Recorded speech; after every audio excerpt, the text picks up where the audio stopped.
Hello, beautiful light-filled souls. My name is Trisha Barker.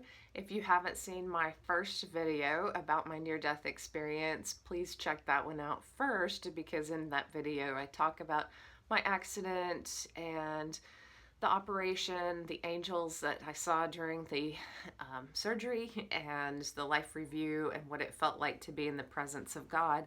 In this video, I want to talk about self-love and the near-death experience. So in the presence of God. So when I finally journeyed closer to that beautiful, all-consuming, amazing love of God, I had never felt that good in my life. There is no sensation like that. Nothing even came close. And a friend of mine said recently that I also was a part of God, and I extended that same love to myself. And that was revolutionary because, I attributed it all to God's love and how God changed me in that moment without realizing that I too was able to extend that grace and that love to myself.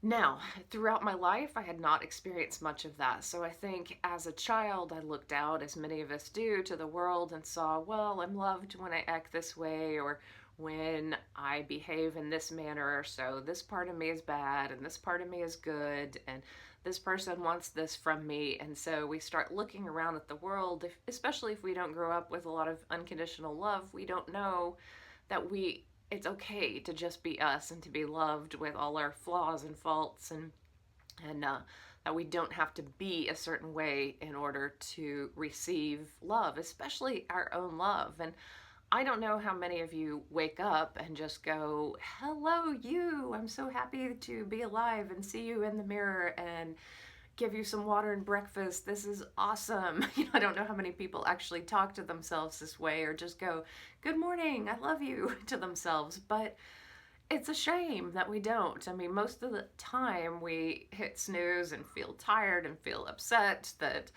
we have to go into work, or there's this long list of things that we want to do and hope we can get to that day. We don't really just grant ourselves this blissful feeling of, wow, it's great to be me and it's great to be alive.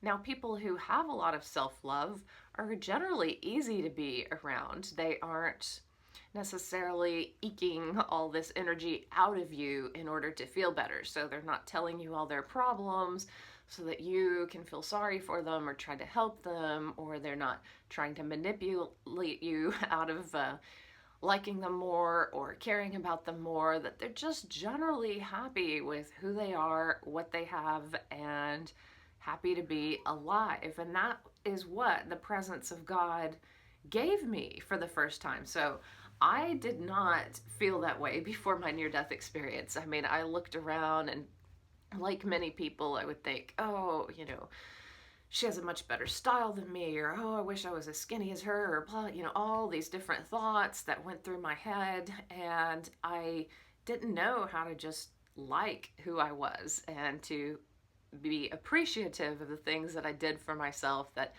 contributed to my health.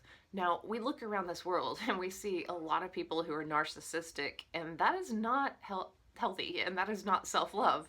That is really an imbalance. And so a lot of times we attribute this idea of self-love to this narcissistic behavior that we see in people. And certainly on social media, there are so many people who really have an Instagram full of nothing but selfies of themselves. And is it narcissistic? Maybe, because I don't know if the energy behind that is, oh my God, I am so happy to post a picture of myself. This is so exciting. Life is so fun. Oh my God, this makes me feel so much love and so much joy. What fun. I don't know if that's the energy behind most of what people are doing when they post these pictures of themselves. I think, there's this need to connect with others and to be liked and to seem attractive and to seem all these things to other people. And that energy isn't necessarily one of self-love. Sometimes it's celebratory in the face of a breakup, and there's like this revenge energy behind it, or it's celebratory in this fact of, oh, I just ran a marathon, or I just did that or this, and that's fine. That's fun to work out and to love working out and being athletic and, enjoy that experience. I just think that there's a level of narcissism that's so common, and then it's, of course, congratulated, on some level by so many people. So the cycle continues. And then we live in this society where, the media and advertising and everyone around us who is trying to sell us something tells us that we are not okay as we are. So you are not okay unless you buy this class, and then you might learn these 5 tips, and then you're going to be spiritually connected and everything's going to be fine. And you're not okay unless you drive a luxury car. You're not okay unless you get on this diet and lose this number of pounds and look this way. So there's all of this information that comes at us at all times, basically telling us that we are not okay as we are. But the love of God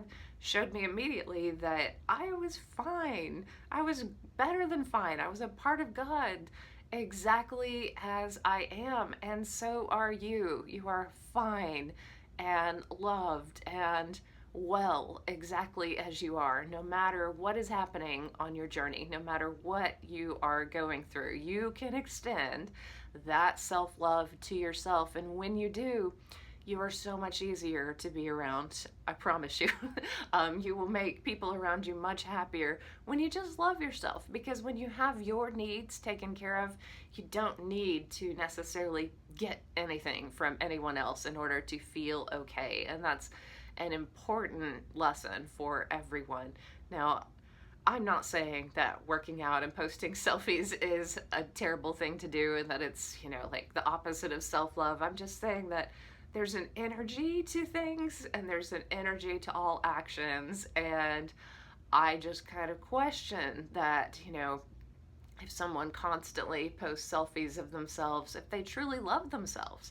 I'm not sure that is self-love, because self-love is different. It's just feeling okay, even if no one knows that you feel really good right now. You just are alone in your home, or you're taking a walk, or you're with a loved one. You're totally present and you're in that moment and you are happy. So self-love can be cultivated, I think, by being more present. So practices like meditation can declutter our minds and open us to the energy of angels and God, and can really put us in this beautiful place. So I think meditation is one way to begin to open to more self-love. But I also think that nature is balanced, and so when we are in nature, we are more balanced and we are more at peace. And so the more moments of peace that we can create in our lives, the more of the pain from the past we can let go of. So the whole point is to create beautiful moments in life, peaceful moments, as many as possible, to combat anything that you have lived through or experienced in a painful sense. And the point of this life is really to enjoy the moments of your life. And some of the happiest people I know don't need for anything. They are happy with what they have. And I'm not saying that ambition is wrong. So don't get me wrong. Don't misquote me. Like, if you are excited and this is like for great self-love, that you want to accomplish this project or you want to do this thing in life, there's nothing wrong with that. But if you don't feel okay until you have something, I think it's going to hinder your progress. You're not going to get there quicker, because fear and worry and self-doubt and self-hatred doesn't get you to that goal quicker. Really, loving yourself and loving yourself through that process and being okay is what gets you there. So please love yourself more. And if you enjoyed this video and some of my other videos, then please subscribe to my channel, like my page on Facebook, and look out for future classes that I might announce, and also my upcoming book when that is released. So thank you very much for your time, and may you be blessed.